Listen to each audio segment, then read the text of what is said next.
पिछले साल के जब बोर्ड टॉपर से मेरी बात हुई तो उन्होंने कहा कि सर जो अब की बार 70 में 70 सीरीज लाए हैं और बच्चे ने 69 तक तो लाया ही है सर, तो बच्चे 70 में 70 ला सकते हैं। बस एक चीज उनको ध्यान देने बोलिएगा कि जो सब्जेक्टिव क्वेश्चंस होता है ना, उस सब्जेक्टिव क्वेश्चंस पे वो अच्छा कमांड करे, क्योंकि एग्जामिनर जो कॉपी चेक करता है ना, उससे 2 में 2 नंबर या 5 में 5 नंबर चुराना ना मायने रखता है। क्योंकि देखिए ऑब्जेक्टिव तो हर एक बच्चे कर लेते हैं, अगर वो सही कलर करेंगे तो उनको नंबर मिलेगा। और उन्होंने कहा कि सर आपका जो पीडीएफ कोर्स था उसका लैंग्वेज था बहुत अच्छा था, और आपका लैंग्वेज बहुत अच्छा होता है, या बच्चों को बोलिए कि वो अपने लैंग्वेज में क्वेश्चन को लिखे। तो हेलो स्टूडेंट्स, मैं हूं एस मनी सर पटना खेवनीचक से, और आज क्लास 12 फिजिक्स का 70 में 70 सीरीज का चैप्टर 1 का गेस सब्जेक्टिव क्वेश्चन लाए हूं। ऑब्जेक्टिव खत्म हो गया है, चलिए शुरू करते हैं क्लास को। हाँ, आपको यह जरूर कहूंगा मेरे बच्चों कि आप जो क्वेश्चन दे रहा हूं उसका लैंग्वेज काफी बेस्ट है। पीडीएफ कोर्स तो अभी नहीं लाया हूं, ला दूंगा, 9900 रुपया उसका दाम रहेगा। हर तरह का क्वेश्चन मिलेगा एमिंग हाई ऐप पे, नए वाले एमिंग हाई ऐप पे, ये ध्यान दीजिएगा। हम लोग का ये नया वाला एमिंग हाई ऐप, पुराना वाला इंस्टॉल मत करिएगा प्ले स्टोर से, नया वाला इंस्टॉल करिएगा, उसमें सब कुछ मिलेगा। और क्लास का टाइमिंग देख लीजिए, ये है, बहुत सारे बच्चे पूछते हैं। तो चलिए मेरे बच्चों, सबसे पहला क्वेश्चन देखिए जो काफी इंपॉर्टेंट है। अच्छा, एक बात और क्वेश्चन से पहले कि हम लोग का टेलीग्राम चैनल टॉपर फिजिक्स के नाम से बेटा जी देख लीजिए, हम लोग का ये व्हाट्सएप नंबर है। आप सारे इन क्वेश्चन को लिख के ना इसी व्हाट्सएप नंबर पे भेजिएगा। जो ही बच्चे भेजते हैं ना, उनका नाम कम्युनिटी टैब में, और क्वेश्चन ऑफ द डे जो पूछता हूं क्वेश्चन क्लास के कहीं बीच में, उनका भी नाम कम्युनिटी टैब में मैं डाल देता हूं, आप देख लीजिएगा, ठीक है। टेलीग्राम पे ज्वाइन हो जाइएगा, इसका स्क्रीनशॉट ले लीजिए, और प्ले स्टोर से जैसा कि मैंने कहा नया वाला एमिंग हाई ऐप जो लोगों मैंने बताया वो नया वाला इंस्टॉल करिएगा। तो चलिए बच्चा लोग शुरू करते हैं। पहला क्वेश्चन देखिए, विद्युत क्षेत्र की तीव्रता से क्या समझते हैं, पूछा जा चुका है पहले भी, ठीक है, इंपॉर्टेंट भी है। और इसके अध्यारोपण के सिद्धांत को लिखें और समझाएं। तो पहले मैं क्या करूंगा ना कि अभी क्वेश्चन पहले आपको मैं समझा दे दूंगा, ठीक है। और समझाने के बाद देखिए इसका आंसर भी लिख के लाया हूं बिल्कुल अपने लैंग्वेज में। तो समझने के बाद चाहे आप एग्जाम में अपने लैंग्वेज में लिखिएगा या हमारा लैंग्वेज यूज कर लीजिएगा, काफी अच्छा वाला लैंग्वेज है, हिंदी में भी और इंग्लिश में भी है, दोनों में देख लीजिए, दोनों लैंग्वेज में है, ठीक है। ओके बच्चों, तो सबसे पहला क्वेश्चन पे आते हैं। पहला क्वेश्चन देख लीजिए, साफ साफ बोल रहा है कि विद्युत क्षेत्र से क्या समझते हैं। तो देखिए, तो आपको एक बात तो पता होगा बच्चों कि कोई भी चार्ज अगर रहता है, ठीक है, तो इसके कारण विद्युत क्षेत्र उत्पन्न होता है। तब विद्युत क्षेत्र जो तीव्रता होती है विद्युत क्षेत्र का या मजबूती, अगर कहीं पे नापना है ना या मेजर करना है, इलेक्ट्रिक फील्ड इंटेंसिटी जिसे बोलते हैं, तो साइंटिस्ट लोग बोले हैं कि वहां +1 कूलम्ब का चार्ज रखिए, और 1 कूलम्ब के चार्ज पे जो फोर्स लगेगा उसी को बोलते हैं इलेक्ट्रिक फील्ड इंटेंसिटी। जैसे कहीं भी हम जा रहे हैं टिकडम टिकडम टिकडम, और कोई बोल दे कि यहां पे इलेक्ट्रिक फील्ड का इंटेंसिटी या विद्युत क्षेत्र का तीव्रता क्या है, तो हम साफ बोलेंगे कि भैया यहां पे 1 कूलम्ब +1 कूलम्ब का आवेश रखिए, चार्ज रखिए, उस पर जो फोर्स लगेगा उसको बोलेंगे इलेक्ट्रिक फील्ड इंटेंसिटी। तो ये तो क्लियर हो गया कि इलेक्ट्रिक फील्ड इंटेंसिटी किसी भी जगह पे 1 कूलम्ब आवेश पे जो बल लगता है विद्युत क्षेत्र के कारण, उसी को बोलते हैं, उसकी तीव्रता या इलेक्ट्रिक फील्ड के कारण उसको बोलते हैं इंटेंसिटी, ठीक है। चलिए अब कह रहा है कि इसका अध्यारोपण यानी सुपरपोजिशन बताएं कि क्या होता है। तो देखिए, ऑब्जेक्टिव वाले क्लास में आप लोग पढ़े होंगे कि अगर कोई चार्ज होता है तो इससे r दूरी पर जो इलेक्ट्रिक फील्ड आता है या विद्युत क्षेत्र आता है वो k3/r² होता है। आप लोग पढ़े होंगे, मुझसे पढ़े हैं ना, यस। लेकिन अध्यारोपण का सिद्धांत यह कहता है, या सुपरपोजिशन, कि अगर हमारे पास एक से अधिक चार्ज हो, जैसे एग्जांपल के लिए कहीं यहां पे कोई चार्ज Q1 है, यहां पे कोई चार्ज Q2 है, यहां पे Q3 है, ठीक है, और यहां पे मान के चलिए Qn चार्ज है, ओके, और इस जगह पे हमको इलेक्ट्रिक फील्ड निकालना है या विद्युत क्षेत्र निकालना है। तो भाई एक बात बताइए हमको कि इस जगह पे जो विद्युत क्षेत्र आएगा सिर्फ Q1 का आएगा जी, या Q2 का, सबका ना आएगा। यहाँ पे Q1 का भी विद्युत क्षेत्र आएगा, इलेक्ट्रिक फील्ड Q2 का भी आएगा, Q3 का भी, Qn का भी, तो Q1 का भी आएगा, Q2 का भी, Q3 का भी, Qn का भी। तो यही कहता है सुपरपोजिशन या अध्यारोपण, कि इस जगह पे जो कुल विद्युत क्षेत्र, कुल इलेक्ट्रिक फील्ड आएगा वो Q1 का जो इलेक्ट्रिक फील्ड आया वो, Q2 का आया वो, वैसे ही जो सब का आया वो सबका योग यानी सम, और विद्युत क्षेत्र आपका सदिश राशि होता है, वेक्टर क्वांटिटी, तो वेक्टर सम के बराबर होगा। इस जगह पे जो कुल इलेक्ट्रिक फील्ड आएगा वो बच्चों वेक्टर सम के बराबर होगा, ठीक है। चलिए देखिए आंसर देख लीजिए, हिंदी में भी और इंग्लिश में भी। आप चाहे तो क्लास को रोक के नोट करते चल सकते हैं, चाहे क्या, जो रेगुलर वाले बच्चे वो तो नोट कर करके हमें भेज ही रहे हैं इस सारे क्वेश्चन को, उनका नाम भी कम्युनिटी टैब पे मैं डाल रहा हूं रेगुलरली, आप भी नोट करते चलिए। आप प्लेलिस्ट में जा करके ना देख लीजिए, चेक कर लीजिए, पूरा प्लेलिस्ट सारे ऑब्जेक्टिव सब्जेक्टिव सबका बना दिया हूं, पता चल जाएगा। पढ़िए यहाँ पे क्या करा है। विद्युत क्षेत्र के किसी बिंदु पर क्षेत्र की तीव्रता उस बिंदु पर +1 कूलम्ब आवेश पर लगने वाले बल को कहा जाता है। ठीक है, विद्युत क्षेत्र की तीव्रता सदिश राशि। अब देखिए इसे ई से सूचित किया जाता है, इसका मात्रक वोल्ट पर मीटर या न्यूटन पर कूलम्ब होता है। ठीक है बच्चों, बीमा उमा सब लिख दीजिएगा, इससे क्या होता है कि नंबर ऊपर नहीं करता है। और उसका अध्यारोपण का सिद्धांत तो वही कि इस जगह पे जो कुल विद्युत क्षेत्र आएगा इसके द्वारा इसके द्वारा इसके द्वारा सबका सदिश योग होगा। ठीक है, आप चाहे तो रोक करके या स्क्रीनशॉट लेकर के लिख सकते हैं, या अभी क्लास को रोक रोक के लिखते भी चल सकते हैं जैसे आपको अच्छा लगे। इंग्लिश में भी देख सकते हैं इसका आंसर, ये देखिए सेम चीज जो हिंदी में वो इंग्लिश में है कि इलेक्ट्रिक फील्ड इंटेंसिटी डिफाइन किया जाता है 1 कूलम्ब पे लगने वाला फोर्स, और यहां भी देख सकते हैं, तो लिख सकते हैं बच्चों चाहे तो। ठीक है, चलिए नेक्स्ट क्वेश्चन पे आते हैं। पहला क्वेश्चन मजा वाला था ना, याद रखेंगे ना कि 1 कूलम्ब पे जो चार्ज लगता है उसी को बोलते हैं विद्युत क्षेत्र की तीव्रता या इलेक्ट्रिक फील्ड की इंटेंसिटी बच्चों। और जो सुपर पोजिशन होता है वो ये कहता है कि किसी पॉइंट पे जो कुल इलेक्ट्रिक फील्ड यानी विद्युत क्षेत्र आएगा वो अलग अलग चार्ज के कारण जो इलेक्ट्रिक फील्ड आएगा उसका वेक्टर सम यानी सदिश योग के बराबर होगा। चलिए दूसरा क्वेश्चन देखिए, विद्युत क्षेत्र रेखाएं तथा समविभव तल को परिभाषित करिए। देखिए पहले विद्युत क्षेत्र रेखा को मैं परिभाषित करता हूं जिसको बोलते हैं इलेक्ट्रिक लाइन ऑफ फोर्स को डिफाइन करिए, और समविभव तल मतलब इक्विपोटेंशियल सरफेस को डिफाइन करिए, और दोनों का 2-2 गुण भी लिखिए। ठीक है, एग्जाम में आता है 2 नंबरीवा में किसी एक को डिफाइन करने के लिए बोलेगा और बोलेगा 2 गुण लिख दीजिए, तो एक नंबर परिभाषा का और 1 नंबर 2 गुण लिखने का, प्रॉपर्टी लिखने का। ठीक है, चलिए बच्चों देखिए पहले विद्युत बल रेखा क्या होता है। आपको एक चीज पता होगा कि जब कोई आवेश है, मान के चलिए प्लस है, ठीक, तब प्लस से विद्युत क्षेत्र निकलता है, तो प्लस से विद्युत क्षेत्र की दिशा दूर होती है, प्लस से दूर। जैसे इस बिंदु पे देखेंगे तो इधर, इस बिंदु पे देखेंगे तो विद्युत क्षेत्र की दिशा इधर, इस बिंदु पे देखेंगे तो विद्युत क्षेत्र की दिशा इलेक्ट्रिक फील्ड की डायरेक्शन इधर होगी। तो जो बार बार हम बोल रहे हैं कि इधर इलेक्ट्रिक फील्ड होगा, इधर इलेक्ट्रिक फील्ड होगा, इधर इलेक्ट्रिक फील्ड होगा, धत बहादुर, क्यों ना हम इसको एक लाइन से मिला के दिखा दे। नहीं, बार बार जैसे मान के चलिए प्लस चार्ज और माइनस चार्ज, 2-2 चार्ज को अगर रख देते हैं नजदीक में, तब इस जगह पे विद्युत क्षेत्र यानी इलेक्ट्रिक फील्ड इधर होगा, इस जगह पे इधर होगा, इस जगह पे इधर होगा, इस जगह पे इधर होगा, इस जगह पे इधर। तो ये बार बार जो हम इधर इधर बोल रहे हैं क्यों ना एक लाइन से दिखा दे।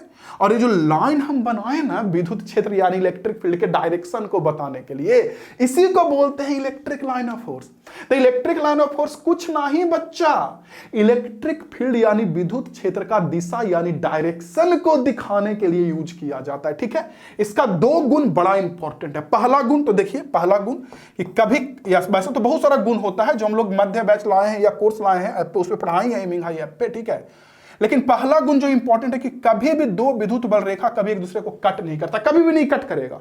ठीक है, दूसरा गुण कभी बंद लूप नहीं बनाता है, क्लोज लूप में नहीं बनाएगा, बंद लूप कभी नहीं बनाएगा। तीसरा, किसी भी कोई भी चालक है यानी कंडक्टर है, तो कंडक्टर के सतह पे सरफेस पे इलेक्ट्रिक लाइन ऑफ फोर्स की दिशा जो होती है वो लंबवत होती है, परपेंडिकुलर। तो ये कुछ गुण है। ठीक है, समझ गया विद्युत बल रेखा उसका गुण। समविभव सतह यानी इक्विपोटेंशियल सरफेस क्या है, देखिए नाम है समविभव सतह, इक्विपोटेंशियल सरफेस यानी इक्वल पोटेंशियल, हर जगह पे इक्वल विभव। समझिए इस बात को, यानी कि समविभव सतह एक ऐसा सतह होता है, एग्जांपल के लिए मेरे बच्चों मान के चलिए कि ये हमारे पास कोई सतह है, मान के चलिए हमारे पास ये कोई सतह है। ठीक है, और अगर ये समविभव सतह या इक्विपोटेंशियल सरफेस है ना, तो एक पॉइंट पे अगर विभव 2 वोल्ट है तो इसके हर एक जगह पे विभव 2 वोल्ट होगा। एक जगह पे 4 वोल्ट है तो हर जगह पे, क्योंकि नाम है समविभव सतह, जिसके हर जगह पे विभव इक्वल हो, पोटेंशियल सम हो। ठीक है, तो देखिए अगर ये समविभव सतह है तो एक जगह पे विभव 2 वोल्ट रहेगा तो हर जगह पे 2 वोल्ट रहेगा। ठीक है, यानी समान विभव का सतह। और दूसरा 2 गुण में पहला गुण तो देखिए कि समविभव सतह के कोई भी 2 बिंदु लेंगे तो उसके बीच अगर विभवांतर निकालेंगे यानी पोटेंशियल डिफरेंस, जिसको भी तो वो 0 आ जाएगा। ठीक है, पोटेंशियल डिफरेंस 0, क्योंकि विभव समान तो विभवांतर अंतर निकालेंगे, डिफरेंस निकालेंगे तो 0 आ जाएगा। दूसरा कि 2 समविभव सतह कभी कट नहीं करता है भाई वाह। उसके पीछे का भी वजह है, देखिए कैसे, मैं बताता हूं कि जैसे मान के चलिए ये समविभव सतह और ये समविभव सतह है। ठीक है, ओके, तो आप बताइए कि इस समविभव सतह का विभव अगर 2 वोल्ट है तो हर जगह पर इसका विभव 2 वोल्ट होगा, और इसका 6 वोल्ट है तो हर जगह पर इसका विभव 6 वोल्ट होगा। लेकिन जहां कट किया वहां पे दोनों का विभव ना आ जाएगा तो 6 2 मिलके 8 वोल्ट ना हो जाएगा। तो एक बिंदु पर भी विभव अगर अलग हो गया तो समविभव सतह यानी इक्विपोटेंशियल सरफेस थोड़ी ना वो हुआ, एक भी जगह पर का पोटेंशियल डिफरेंस हो गया तो वो नहीं हुआ। ओके, तो इसलिए कभी कट नहीं करता है। ठीक है, उसके बाद कि जब कोई भी चार्ज को अगर हम समविभव सतह पे या इक्विपोटेंशियल सरफेस पे एक जगह से दूसरे जगह लेकर जाते हैं तो उसको लेकर जाने में जो काम करना पड़ता है वो जीरो काम करना पड़ता है, कोई काम नहीं होता है।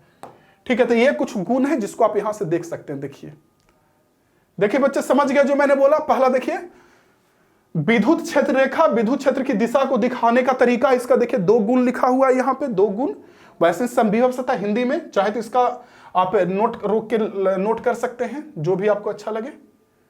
ठीक है, आप परेशान नहीं होइए। बहुत सारे बच्चे बोल रहे हैं कि सर पीडीएफ कोर्स आप लाइए, तो मैं अभी तो नहीं, लेकिन लाऊंगा जरूर। ज्यादा बच्चों नहीं, 100 ही बच्चों को तो मैं देता ही जनरली हूं वो कोर्स, 100-200 को दूंगा, तो वो मैं लाऊंगा न्यू वाले में हाई पे, मैं बताऊंगा आगे। लेकिन अभी आप क्लास करिए ना, इंपॉर्टेंट वाला तो यहां दे ही रहा हूं। Electric line of force English में देखिए पूरा लिखा हुआ है डिफिनेशन, इक्विपोटेंशियल सरफेस का भी, और दोनों का 2-2 प्रॉपर्टी भी लिखा हुआ है, चाहे तो आप इसको भी लिख सकते हैं। हो गया ये क्वेश्चन। नेक्स्ट बच्चों, आप रोक के लिखेंगे तो आपको ऑटोमेटिक समझ में आ जाएगा। चलिए आगे देखिए अगला क्वेश्चन। ले वही क्वेश्चन आ गया कि 2 विद्युत बल रेखा एक दूसरे को काट नहीं सकती। क्या 2 समविभव सतह एक दूसरे को काट सकती है? नहीं, न विद्युत बल रेखा काट सकता है, न समविभव सतह। इसके पीछे का वजह है कि देखिए, अगर 2 विद्युत बल रेखा एक दूसरे को काटता है बच्चों, तो काटने से जहां पे कट किया तो इस रेखा के अनुसार देखेंगे तो विद्युत क्षेत्र का यह दिशा होगा, और इस रेखा के अनुसार देखेंगे तो विद्युत क्षेत्र का यह दिशा होगा। तो जहां पे काट रहा है वहां पे विद्युत क्षेत्र का एक नहीं बल्कि 2-2 दिशा संभव होगा, और किसी एक जगह पे जो कुल विद्युत क्षेत्र जिसको नेट इलेक्ट्रिक फील्ड बोलते हैं वो कहीं एक ही तरफ ना आएगा। तो इसलिए 2 समविभव सतह कभी एक दूसरे को काट नहीं सकता है। ठीक है, क्या 2 विद्युत बल रेखा नहीं काट सकता? ठीक है, ये काट सकता नहीं, ये भी नहीं काट सकता। क्यों? क्योंकि मैंने एक वजह तो मैंने बता दिया कि देखिए 2 समविभव सतह अगर कट करेगा तो कटिंग बिंदु पर विभव अलग हो जाएगा, क्योंकि कटिंग बिंदु पे दोनों का विभव आएगा, तो दोनों का विभव मिलकर अलग हो जाएगा, तो वो समविभव सतह रहा नहीं, और है तो कट नहीं करेगा, क्योंकि हर जगह समान होना चाहिए। ठीक, दूसरा वजह ऐसे कई बार किताब वगैरह में लिखा हुआ रहेगा कि बच्चों अगर ये समविभव सतह है या ये है, ठीक, तो इस समविभव सतह के अनुसार विद्युत क्षेत्र का दिशा इधर होना चाहिए, क्योंकि विद्युत क्षेत्र ना समविभव सतह पे लंबवत होता है हमेशा 90 डिग्री पे, तो लंब, और ये समविभव सतह के कारण विद्युत क्षेत्र का दिशा इधर होना चाहिए। तो एक ही जगह पे 2-2 तरफ विद्युत क्षेत्र का दिशा जैसे उसमें नहीं हो सकता था, और वैसे ही इसमें भी नहीं ना हो सकता है। तो दोनों में से जो लिखे, या तो बोलिए कि कटिंग पॉइंट पे विभव अलग होगा, इलेक्ट्रिक पोटेंशियल अलग होगा, इसलिए कभी नहीं कट कर सकता, या कटिंग पॉइंट पे 2-2 अलग अलग इलेक्ट्रिक फील्ड यानी विद्युत क्षेत्र का दिशा संभव होगा, इसलिए भी कट नहीं कर सकता है। जो आपको अच्छा लगे। ठीक है, चाहे तो आप आंसर यहां देख सकते हैं जो मैंने बताया। देखिए 2 वैद्युत बल रेखा कभी एक दूसरे को प्रतिच्छेद नहीं करती। ठीक है, क्योंकि प्रतिच्छेद बिंदु पर विद्युत क्षेत्र का 2 दिशा संभव हो जाता है, जो कि असंभव है। यहां भी देखिए 2 electric line of force never intersect, नहीं कभी कट कर सकता है। इफ इट हैपन, अगर ऐसा होता है तो 2-2 डायरेक्शन पॉसिबल हो जाएगा, जो कि संभव नहीं है। और ये लैंग्वेज है ना क्वेश्चन का बच्चों, बहुत अच्छा वाला लैंग्वेज है, मतलब जो कि कॉपी चेक करने वाले से कनेक्ट करे, वो वैसा वाला लैंग्वेज। बस आपको पढ़ना पड़ेगा लेकिन बढ़िया से।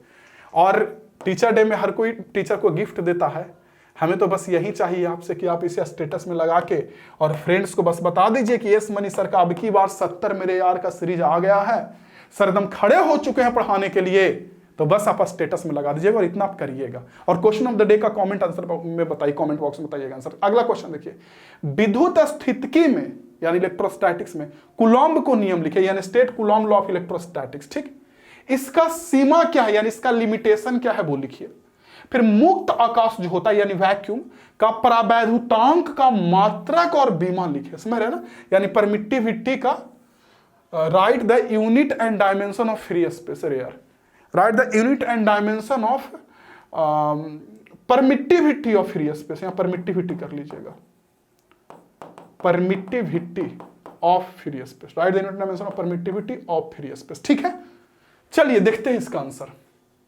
पहला कूलॉम्ब का नियम, ये तो पता है, कूलॉम्ब के नियम के जरिए 2 आवेश के बीच बल निकाला जाता है। कूलॉम्ब का नियम क्या कहता है कि अगर हमारे पास कोई भी 2 आवेश है Q1 Q2 मेरे बच्चों, और r दूरी पर हमने रखा है, तो इसके बीच जो बल निकालेंगे वो Q1 गुना Q2 का समानुपाती होगा। और आप भी सोच सकते हैं कि जितना ज्यादा चार्ज है उतना ज्यादा दोनों आवेश के बीच, दोनों चार्ज के बीच फोर्स लगेगा। तो दोनों के बीच जो फोर्स होगा Q1 × Q2 का समानुपाती यानी डायरेक्टली प्रोपोर्शनल होगा। और आवेशों के बीच की जो दूरी r है ना, उसके स्क्वायर का इनवर्सली प्रोपोर्शनल होगा, यानी आर स्क्वायर का व्युत्क्रमानुपाती Q1 Q2 का समानुपाती। यही कूलॉम का नियम कहता है, ठीक है। और आपको पता है कि हाँ F बराबर करते हैं तो 1/4 पाई एप्सिलॉन नॉट आता है। तो कूलॉम का नियम तो समझ में आ गया आपको, अभी लिखा हुआ दिखाता हूं, समझ में आ गया ना कि दो आवेशों के बीच जो बल लगेगा। देखिए कम से कम एक काम करिएगा कि क्लास के दौरान ना बच्चे आपको जो क्वेश्चन मैं करवाता हूं उसे कम से कम पढ़ जरूर लीजिएगा, लिखिएगा नहीं तो। लेकिन मैं पूरा चांस कहूंगा कि लिखिए, क्योंकि देखिए आदमी बिना सोचे पढ़ सकता है लेकिन बिना सोचे लिख नहीं सकता है। तो इसलिए लिखिए कॉपी में, फिर देखिए टॉपर कैसे बनते हैं और कैसे 70 में 70 नंबर आएगा। अभी से जो एग्जाम में टाइम बचा हुआ उसमें थोड़ा सा डेडिकेट होकर मेहनत करिए ना, रिजल्ट दिखेगा, ठीक है। कूलॉम का नियम हो गया, अब देखिए कह रहा है इसका सीमा क्या है। देखिए कूलॉम का नियम हमेशा नहीं लगा सकते हैं। कूलॉम का नियम तभी लगाएंगे जब आवेश रुका हुआ हो, रेस्ट में हो। तो पहला तो रेस्ट चार्ज के लिए लगता है, दूसरा आवेश बिंदु आवेश हो। ये जो आवेश है ना पॉइंट चार्ज हो, पॉइंट चार्ज का मतलब नहीं कि पॉइंट हो, मतलब जो दोनों आवेश है ना उसका जो मतलब डायमेंशन है उससे आवेशों के बीच की दूरी अधिक होनी चाहिए। तो खैर हम लोग को पॉइंट चार्ज पढ़ना होता है। तो दूसरा आवेश पॉइंट चार्ज हो यानी बिंदु आवेश हो। तो सीमा याद रखेंगे, पहला वो सीमा नहीं सचिन की सीमा नहीं कह रहा हूं पहला सीमा ये है यहां पे सीमा पूछ रहा है कि क्या है इसका सीमा, समझ रहे हैं। तो बहुत सारे बच्चे बता देंगे सचिन की सीमा, सचिन की सीमा नहीं, कूलॉम्स का नियम, कूलॉम के नियम का पूछ रहा है मेरे बच्चों, लिमिटेशन कूलॉम्स लॉ का। ओके ठीक है, तो दोनों हो गया लिमिटेशन। अब कह रहा है कि right the unit and dimension of free space. देखिए तो बच्चों आप यूनिट इस फॉर्मूला के जरिए चाहे तो निकाल भी सकते हैं। देखिए 1/4 pi epsilon naught Q1 Q2 by R square Coulomb के नियम से होता है, ठीक है। तो क्या कर सकते हैं कि यहां से एप्सिलॉन नॉट का यूनिट निकाल सकते हैं, ठीक है। देखिए कैसे, F बल का हो गया न्यूटन, याद है तो लिख दीजिएगा, नहीं है तो निकाल सकते हैं। 4 पाई को छोड़ दीजिए तो संख्या है, इसका तो कोई नहीं होगा। नीचे में एप्सिलॉन नॉट का निकालना, इसको छोड़ दीजिए। Q1 × Q2, तो Q1 का कूलॉम Q2 का भी कूलॉम मिलके कूलॉम स्क्वायर, नीचे में डिस्टेंस है तो मीटर स्क्वायर। तो यहां से एप्सिलॉन नॉट को उधर लेके जाइए, इस साइड न्यूटन को इधर भेज दीजिए। तो ऊपर में कूलॉम स्क्वायर, नीचे में न्यूटन, नीचे में मीटर स्क्वायर।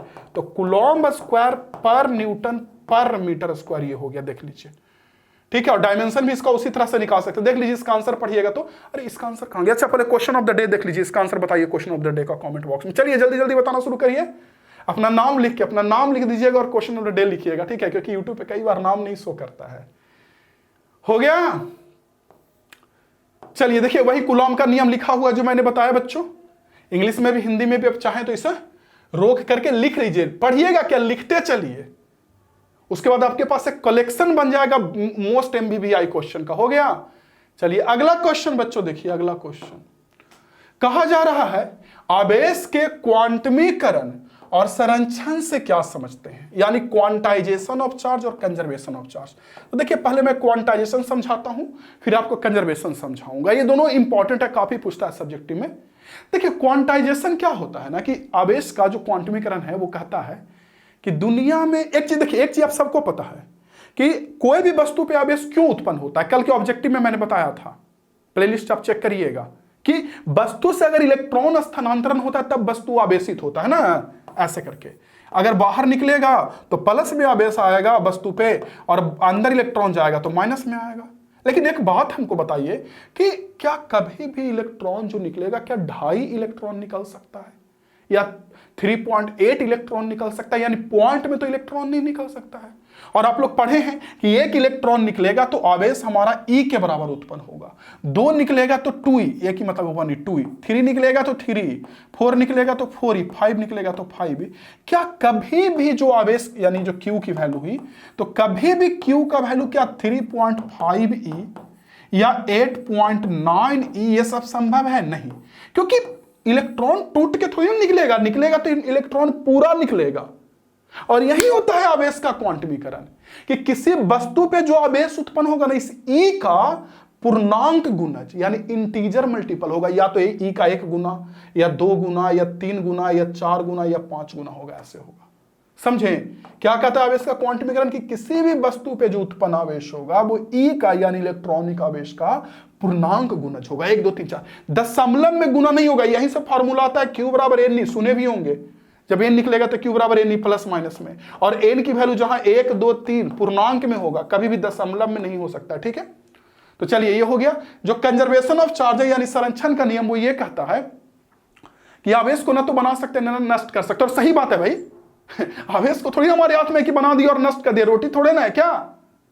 देखो क्या है, जैसे कोई वस्तु है, ठीक, आप इसमें 20 कूलम का चार्ज है, बच्चा कहेगा कि सर हम इसको नष्ट कर देंगे, अगर बाहर से -20 देंगे सर तो +20 -20 मिलकर 0 हो गया, लेकिन ये नष्ट नहीं हुआ है। जब -20 दिए और ये 0 हो गया, फिर से अगर -20 निकाल लेंगे तो फिर से मेरे बच्चों इसके अंदर +20 आ जाएगा। बस +20 में -20 मिलाने से असर खत्म हो गया है।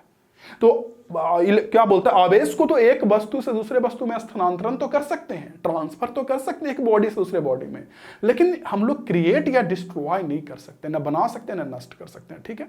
वही कहता है संरक्षण का नियम। या ऐसे भी कई बार कुछ लोग लिखते हैं ऐसे करके कि कोई भी आइसोलेटेड सिस्टम है, मतलब कोई सिस्टम जिसका बाहर से कोई संपर्क नहीं है, इस पे और ये दोनों मिलके ऐसे सिस्टम है, ये दोनों मिलके और टोटल मान के चलिए 50 कूलम का आवेश है दोनों में, और दोनों को अलग कर दिया, ऐसे करके अलग कर दिया तो इस पे 30 बचा, तो इस पे कितना बचेगा 20 कूलम। ये भी कंजर्वेशन लोग बोलते हैं। तो वही है कि ना तो आवेश को बना सकते ना नष्ट कर सकते, वो संरक्षण का नियम हो गया। और क्वांटाइजेशन तो मैंने बता ही दिया कि किसी भी वस्तु पे जो आवेश उत्पन्न होगा वो ई का पूर्णांक गुना 1 गुना 2 गुना इंटीजर मल्टीपल होगा, ठीक है। चाहे तो आप इसे नोट कर सकते हैं, चाहे तो क्या नोटिंग करना ही है, नोट कर लीजिए। कर लिया, नेक्स्ट क्वेश्चन अगला पढ़िए। बस टेंशन मत लीजिए।